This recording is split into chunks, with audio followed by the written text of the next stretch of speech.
fanfare for the common man. We got a bunch of common men here in the studio this morning. Good morning, Vaqueros. This is DJ Doc V. You're listening to Office Hours. It is Friday, October 20th, and 75 degrees outside. It's still it's not hot yet. Although we're looking for a high of in the 90s once again today. 94 it looks for the high. Just a minuscule chance of rain. But yeah, 75 degrees now. Looks like by the time we get to noon, it'll be up at 86 already. So the 70s we had last week, those days are long gone, unfortunately. Or fortunately, I guess. Some people like it. I like it a little bit warmer. It's 43 degrees in Spokane, Washington. 65 degrees in Oklahoma City, Oklahoma. And it's office hours as it is every Friday morning. Thanks for tuning in. Got some great music picked out for you today, as well as a poem. This one's going back to the 2018 edition of Gallery Magazine. Another fine production of UTRGV Student Media. What else we got here on the list for you? We've got,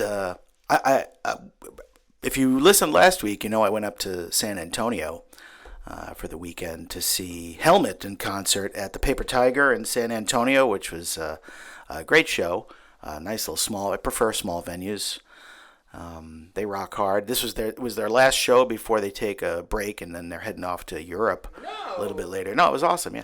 And so they played for 90 minutes. Yeah, it was nice. They played for a little bit extra, and it was a nice mix of, because it was in an artsy area of San Antonio, and you had plenty of people.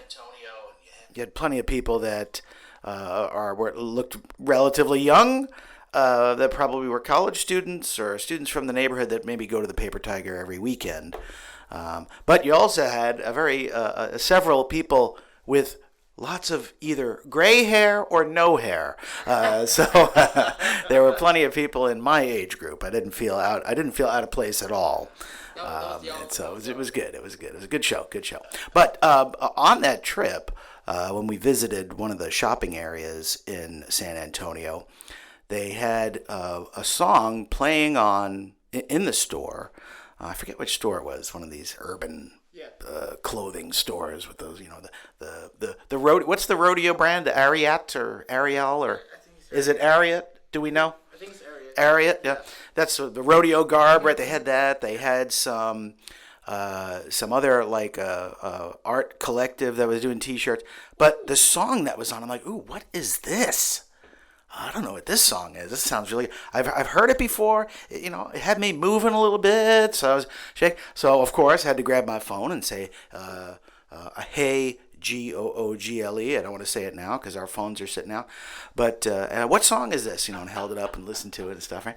And it turns out it was Macklemore and Ryan Lewis with Thrift Shop. And I was like, ooh, this is a great one. I got to download this one. So I've been listening to that one on repeat. So I'm going to play it a little bit later.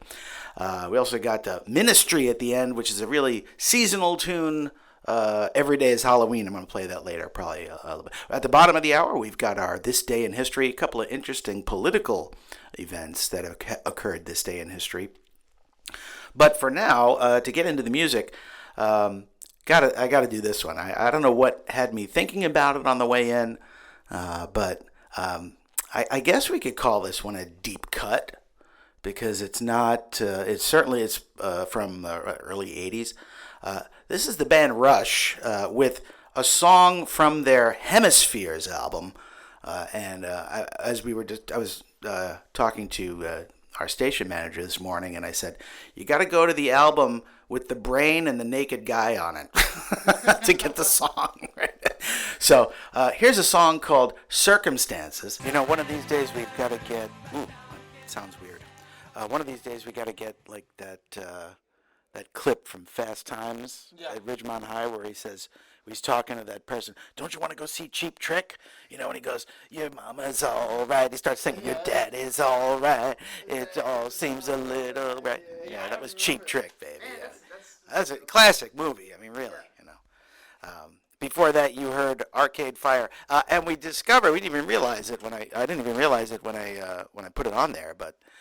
You got two Canadian bands back to back.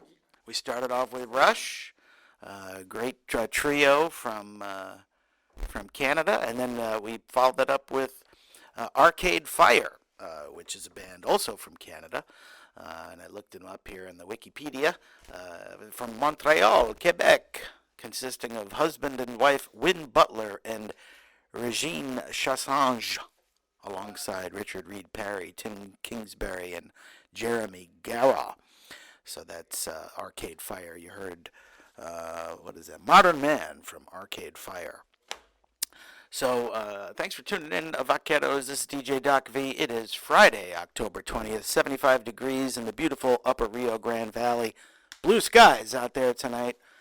We can expect a high of 94 a little bit later on today. And I'll tell you, I got to make this announcement.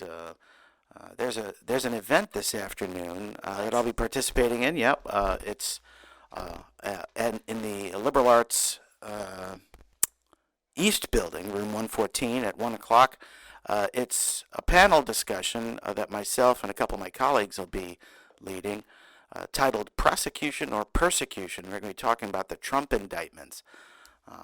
We're going to just be presenting the evidence that has been presented to a grand jury resulting in his indictments. 4 different ones. Remember, we've got New York City, Manhattan DA, we've got Washington, D.C., the special counsel. That's a federal felony related to the January 6th insurrection. Then we've got the Georgia indictment in Fulton County. And there was some news on that yesterday, in case you missed it. One of former President Trump's former attorneys, Sidney Powell, pleaded guilty to several misdemeanor charges. She was facing a bunch of felony charges under the RICO statute, along with 13 other co-defendants, but she decided to plead guilty, so she'll be taking that plea deal.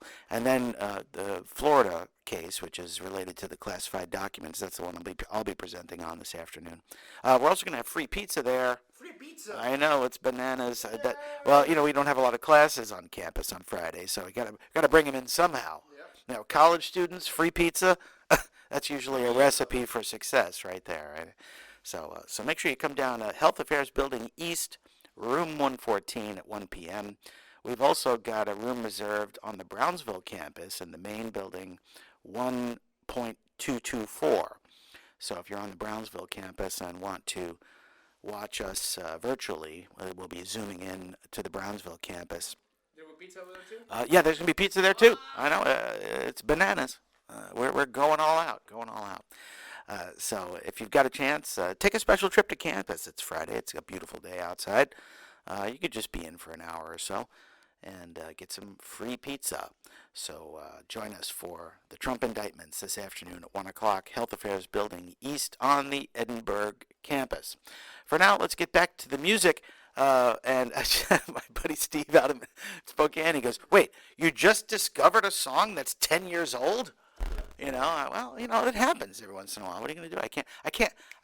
I try to stick with you kids and get hip to the groove, but, sometimes it takes me a while. So here's Macklemore and Ryan Lewis with Thrift Shop. There's going to be some blank spots here because it's horribly profane. So we had to get the radio version here. But here's Thrift Shop by Macklemore and Ryan Lewis. Can we go thrift shopping? Yeah, we got to go thrift shopping. It's bananas. We're gyrating in the studio. There's people running around. They're shaking their booties. They're fist pumping in the air. What a great tune there. We had a little double shot of dance music in the middle of office hours. How about that? Started it off with Macklemore and Ryan Lewis, who I found out is from Spokane, Washington. My buddy Steve.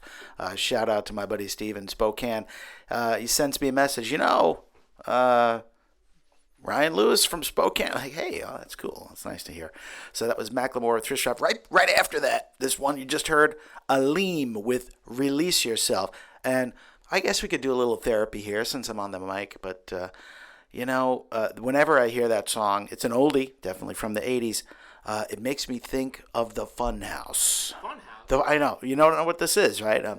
But when I was in high school, back when they invented dirt, there was this club in New York City called the Funhouse, and I I never got to go because I was so young. And I looked really young, too. There was no question I was definitely not of age.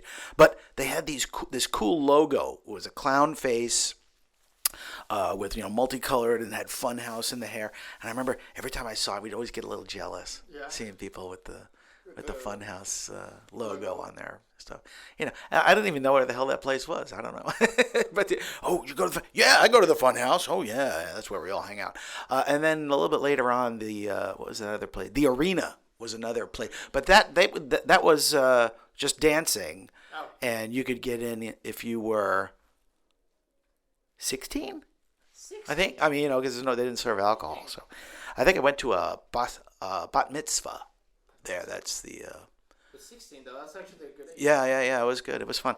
But the Funhouse. I haven't. I never looked for the logo on Google. I got to do that one of these days and see. I'm sure it's out there somewhere, right? Thanks for tuning in, Vaqueros. DJ Doc V. It's Friday, October 20th, 75 degrees in the upper Rio Grande Valley, as we do every week on office hours. I got this day in history, and on this day in 1803, the U.S. Senate approved the treaty with France providing for the purchase of the territory of Louisiana, which would double the size of the United States. We talk about this in class, right? Yes. At the end of the 18th century, the Spanish technically owned Louisiana, the huge region west of the Mississippi that had once been claimed by France and named for its monarch, King Louis XIV. Despite Spanish ownership, to say nothing of the Native Americans who had inhabited the area for generations, American settlers in search of new land were already threatening to overrun the territory by the early 19th century. Recognizing it could not effectively maintain control of the region, Spain ceded Louisiana back to France in 1801, sparking intense anxieties in Washington, D.C. Under the leadership of Napoleon Bonaparte, France had become the most powerful nation in Europe, and unlike Spain, it had the military power and the ambition to establish a strong colony in Louisiana and keep out the Americans.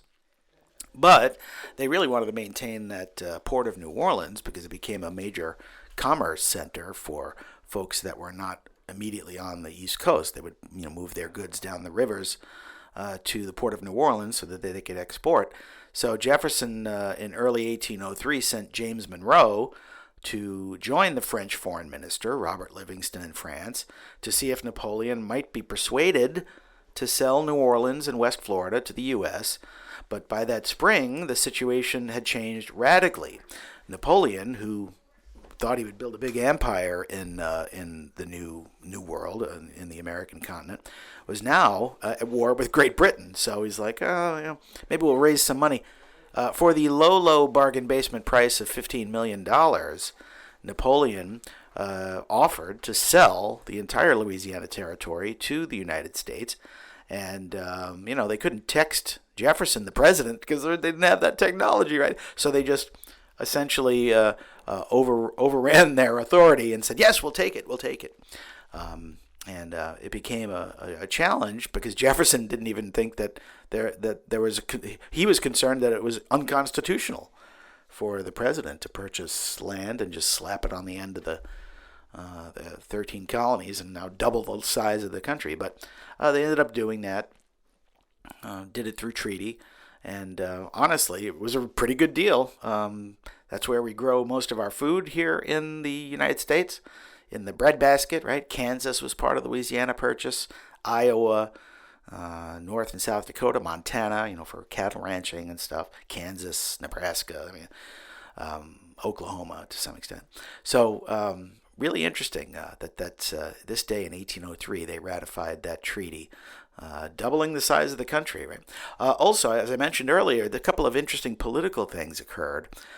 In 1973, a Watergate special prosecutor is dismissed, starting what came to be known as the Saturday Night Massacre. Right, that was Solicitor General Robert Bork dismisses Watergate special prosecutor Archibald Cox.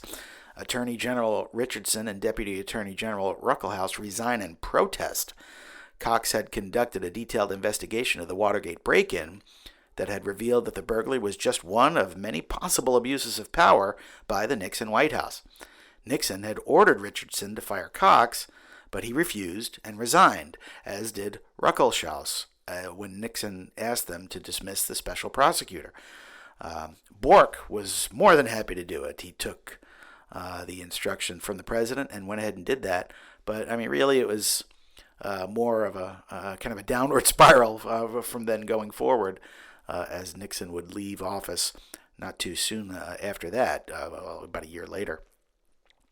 So that was the Watergate, the Saturday Night Massacre scandal. Also in 1973, the Sydney Opera House opens.